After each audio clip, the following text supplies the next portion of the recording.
Hi guys, welcome to another Divi theme video. This is Jamie from System22 and webdesignertechtips.com. We've got a great fun one for you today. We've got a little banner in the middle of our page here. When I hover over it, it's kind of morph and invert to a completely different looking banner there. That's a really nice little eye-catching effect to have on your site. There's no coding involved in this today at all. We're just doing it with the inbuilt features of the Divi theme itself. Really easy.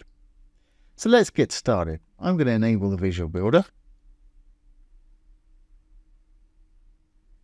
Once enabled, let's go down to where we want to work. And I'll simply go and delete that module. I've got a section here, the blue tab. Inside it, I've got a row with a single column, the green tab. I'm just using the call to action module. This will work with any module you want today. I'm going to trash that and we'll start from scratch. Okay, I'm going to hit the little dark button to add a new module. Like I say, this will work with any module you want. I'm just going to throw a call to action in there. My call to action by default just has a blue background and white writing there. Okay, the first thing I'm going to do is add an image background to this. I'm actually going to leave the color in there. So obviously put what you want your call to action to say up here. If you want a button, put what you want the button to say. You may have noticed I've not got one there. Button won't turn up until you put a link in. Put what you want your content to say there. If you want to have a button, just put a link in there. And a button will appear and you can style it, take your people to wherever you want with this link. I'm going to leave mine just as it is right there. If you want to link the whole module somewhere else or even the same link as the button, put a link in there. Always best practice, if you're linking to your own site, leave it in the same window. If you're linking off site, put it in a new tab. That way your site will stay open. Okay. Let's go down to the background now. I'm going to add an image. We've got color, gradient, image, video, background pattern, or background mask there. And you can combine several of these. I'm going to do that in a minute. But I'm going to go down to image first. Let's add a background image. And I guess I'll use the same image as I used before. As you can see, that's plopped that behind there. That's quite nice. Can't really read that too well. It's not too bad. Let's combine it with one of the colors. Remember I had a blue in the background where you can put any color you want in the background there. If you want to combine it with your image, you can do this with a gradient also if you use gradients. Go into your image, roll down, and you've got background image blend here. I'm going to change it from normal to multiply. As you can see, it's kind of multiplied that blue with our image there, which makes that really easy to read, which is great. And they've got some fantastic little image blend features here, such as saturation and luminosity. You can really get some great effects. I'm going to leave mine just on multiply right there. But I kind of want to flip this all around. I want without having to go into the styling of it, I wanted to flip the whole thing around. So this is kind of light background and the text and everything is dark. Then when we hover over it, I'm going to have it flip back slowly to something like this.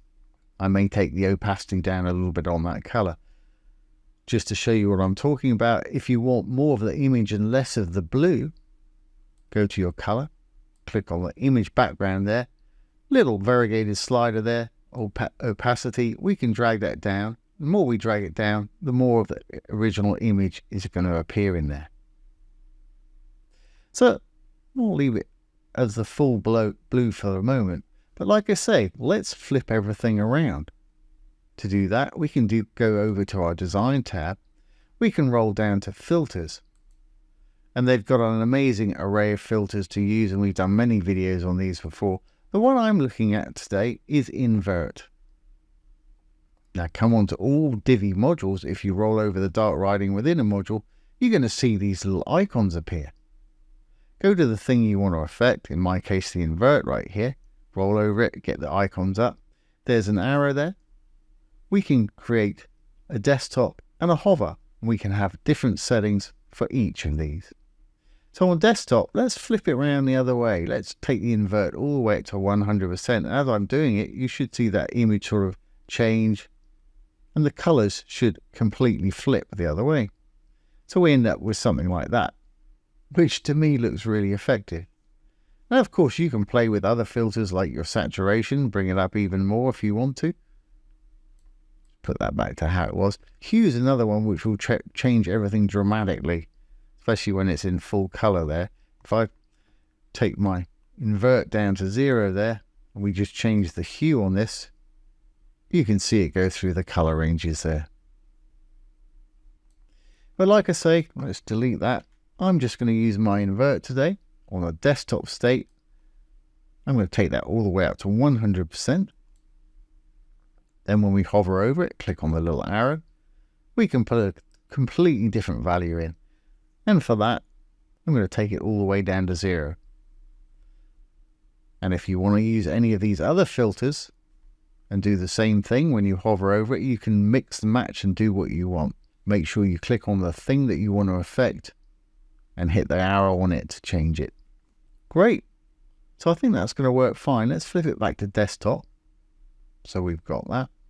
I think when we hover over it and we've got the regular effect, I might take the opacity down on that blue a little bit. So if we go back to content and background, then again, I'm going to roll over the dark writing, get the little arrow up, get the hover state up.